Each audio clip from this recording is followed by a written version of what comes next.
साबिक क्रिकेटर शाहिद अफरीदी के बारे में इत्तलात हैं कि उन्होंने सियासत में बाकायदा एंट्री का फैसला कर लिया है। शाहिद अफरीदी काफ़ी अरसे से सियासी बयानात दे रहे हैं, जिससे अंदाज़ा लगाया जाता है कि वो सियासत में आ सकते हैं। बहुत देर से अंदाज़ा लगाया जा रहा था। चंद माह कबल जब एंकर इकरारुल हसन ने अपनी नई जमात की बुनियाद रखी तो उस वक्त भी बड़े वसूख से कहा जा रहा था कि शाहिद अफरीदी भी इसी कश्ती के मुसाफिर होंगे, मगर 3-4 माह के दौरान अवाम राज पार्टी को जो नाकाबिले बयान कामयाबियाँ मिली हैं, उसके बाद शाहिद अफरीदी ने यही बेहतर समझा कि जनाब इकरारुल हसन के रंग में भंग डालना मुनासिब नहीं है। इसलिए शाहिद अफरीदी अवाम राज पार्टी के लिए नेक तमन्नाओं का इजहार करके किसी और सियासी आशियाने की तलाश में निकल खड़े हुए। एक ख्याल ये भी था कि अपनी बुटीक और रेस्टोरेंट्स की शानदार कामयाबी के बाद शाहिद अफरीदी भी अपनी नई जमात बनाने का ऐलान करेंगे, मगर अवाम राज पार्टी का ताबनाक मुस्तकबिल देखते हुए शाहिद अफरीदी ने खुद और उनके पसपर्दा दोस्तों ने यही मशवरा दिया कि इस रौले में ना ही पड़ें तो बेहतर है।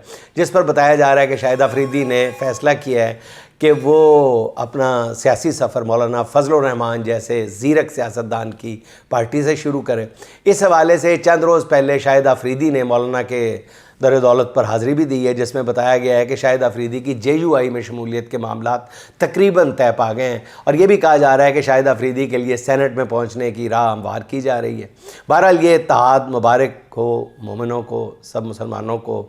तमाम हालियान पाकिस्तान को कि मौलाना अब खैबर पख्तूनख्वा की सियासत में शाहिद अफरीदी को इमरान खान के ख़िलाफ़ इस्तेमाल कर सकते हैं। मगर मौलाना ये ज़हन में रखें कि शाहिद अफरीदी की कौमी टीम में शोहरत ये थी कि जब भी टीम को उनकी ज़रूरत होती थी तो ये कैच पकड़ा कर पवेलियन लौट जाते थे।